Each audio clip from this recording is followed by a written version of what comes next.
Hello, I'm Sam Patti, And I'm Brady Kuzinski. and we're going to be doing the video for our Principles of Programming Language Extra Credit lab. So to start, we decided to make an Express app using Node.js and the Express.js framework to make just a simple web app. I will share my screen and show you how we can get the app up and running. So with the directory open, we can just type node app.js to run it locally. And we'll see that it says that the server is started on port 3000. So now I'm going to stop sharing my screen and open that up in my web browser. And now I will start showing you how the app looks when we're running it locally. There you go. Now Brady's going to talk about how the app works. Yeah, so it's just a basic to-do list. We put in default values just so you can see how it looks without entering the items. But to add your own items, where it says new item, you can type in whatever you want. So say, checking for flight, say you need to go to the gym. Just type it in and press the plus button, and it'll add it to the list.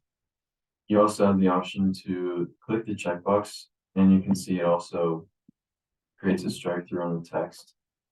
And another, I guess, list or web page that you can do is go to localhost 3000/work. That's just more defined list of stuff you would have to do for schoolwork or if you have a job for that. And it has the same basic functionality as the last page. You can hit the checkbox and strike through the text to know that you're done with it. Yeah, so using this feature, we're able to have separate lists, which is a unique feature of Express.js. So we can have two separate pages or as many as you want with different information on each of them.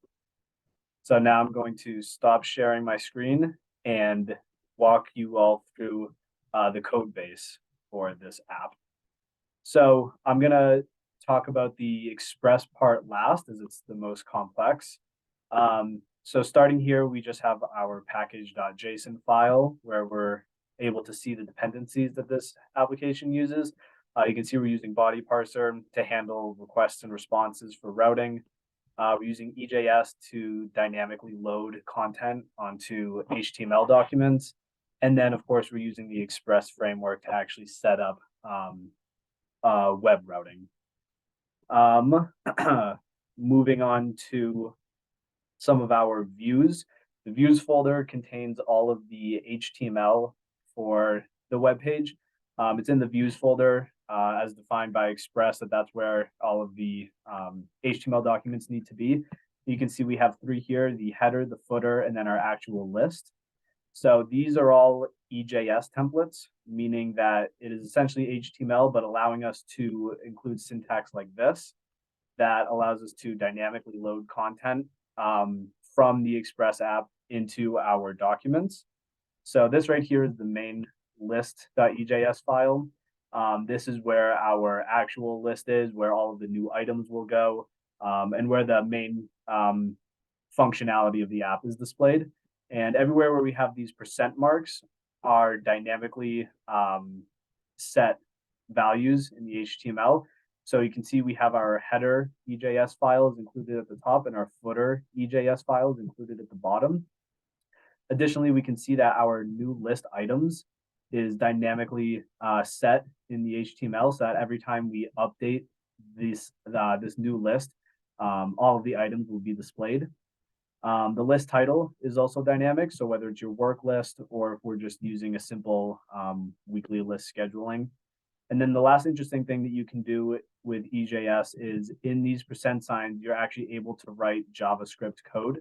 So you can see that we have a for loop being written here to iterate through the list of all of our new items. So moving on, the header and footer EJS files look fairly similar to each other. They're just very simple HTML documents. They're not, they don't have any dynamic content in them, but we're able to load them into other EJS files, which is what we do here to build out our entire application. Next in the public folder, we have our styles.css, just some very basic fundamental CSS styles. This app is using some Bootstrap styles as well. So not all of the CSS is contained in that file. Next, we're going to move on to the date.js file. This file we're able to use to get our date for any given day. So you can see that these functions are exported as modules, where we have the get date function and the get day function exported as modules. Each of these, as you can see, just get either the date, so that would be the number and the year and everything, or just the day, any day of the week that it is. Since these are export modules, we're able to load them into other JavaScript functions, files, and call them in different files, which is what we do in our app.js file. So here we can see at the very beginning, we're requiring three things. We're starting out by requiring our Express framework. We're then requiring body parser. And then, like I mentioned in the last file, we're requiring our date function that we exported from our date.js. Here we are setting up our app by calling Express.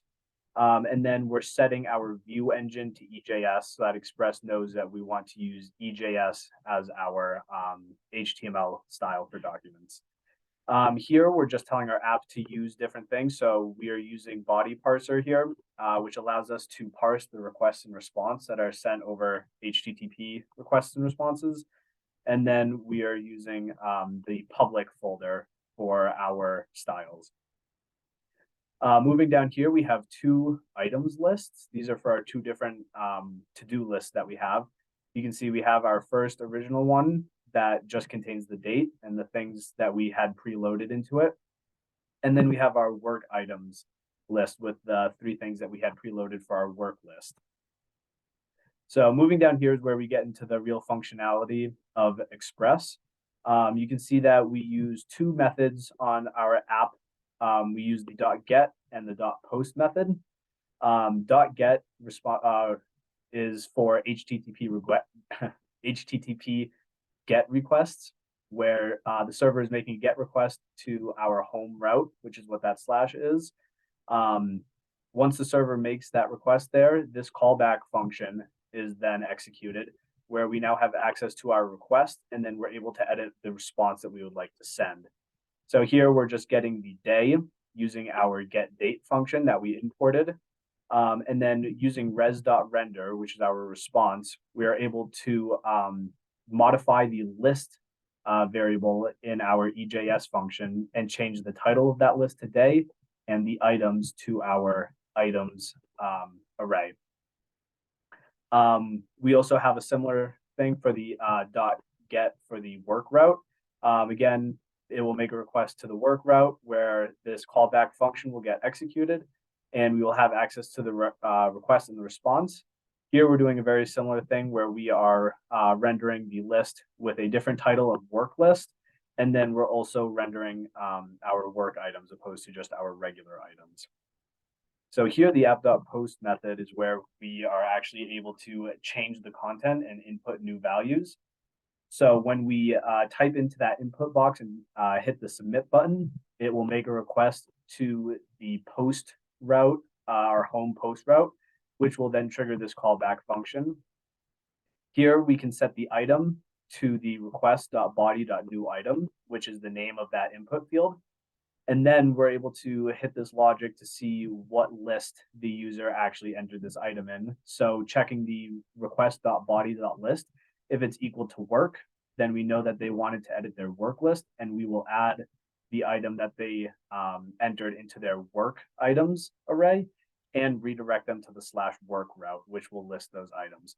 Otherwise, we can see that they want just their standard to-do list, in which case we will put that item in the standard items array and then redirect them again just to the home route. So this is how users are able to actually add different content to different pages. Lastly, at the bottom here, we have our app.listen call, which is setting up a listener on port 3000. This way, when we start the app, it will start on our local host on this port, and it will print this message out to us in the console so that we know that the app is up and running. So now I'm gonna stay on here, and Brady is going to explain one of the ways that this relates back to our class. So one of the biggest things that this project does is using functions as values. So at the beginning, we can see we're using const express to use the require call, and we're just using that to set it to express. And then 4 lines down, we're using express as a function and setting it equal to app. And we can use app to set and use further down in the code as well. So that's why we're setting our view engine as well. Yes, that's one of the reasons that this relates to our class. Next, we can also see that there are callback and higher order functions being used here.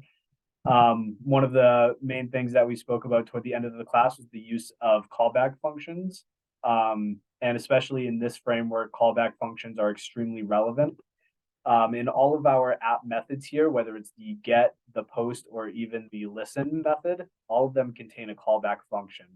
This callback function is executed when each of these routes is directed to, when someone goes to this route on their web browser. And these callback functions give us access to different values within that request or response. So these callback functions are able to get access to the request that the user made in their web browser, and it gives us all of the information that they made or that they sent to us so that we can then analyze it and see exactly what they're trying to do. Once we figure out what it is that they're trying to do, this callback function then gives us access to the response that we would like to send back to their web browser. Being able to edit this response allows us to display different content depending on how the user interacts with our site, and allows us to give the user the best possible experience. And then for the listen call, we can see that this callback function is getting called, even though it's only simply logging something out to the console. But this still is being a callback function as it is triggered after the app picks up a listener on port 3000. So that is it for our Principles of Programming Language Extra Credit Lab. As you can see, this lab had a lot of similarities to what we focused on toward the end of the semester, as well as the key value or the key phrase that was used throughout the entire course, that functions are values. Brady and I felt that this framework was a good demonstration of the topics and all the different subjects that we covered in the class, and Express is one of the top used web frameworks. So it was very helpful diving deep into it and learning how to use this framework. So thank you all for listening.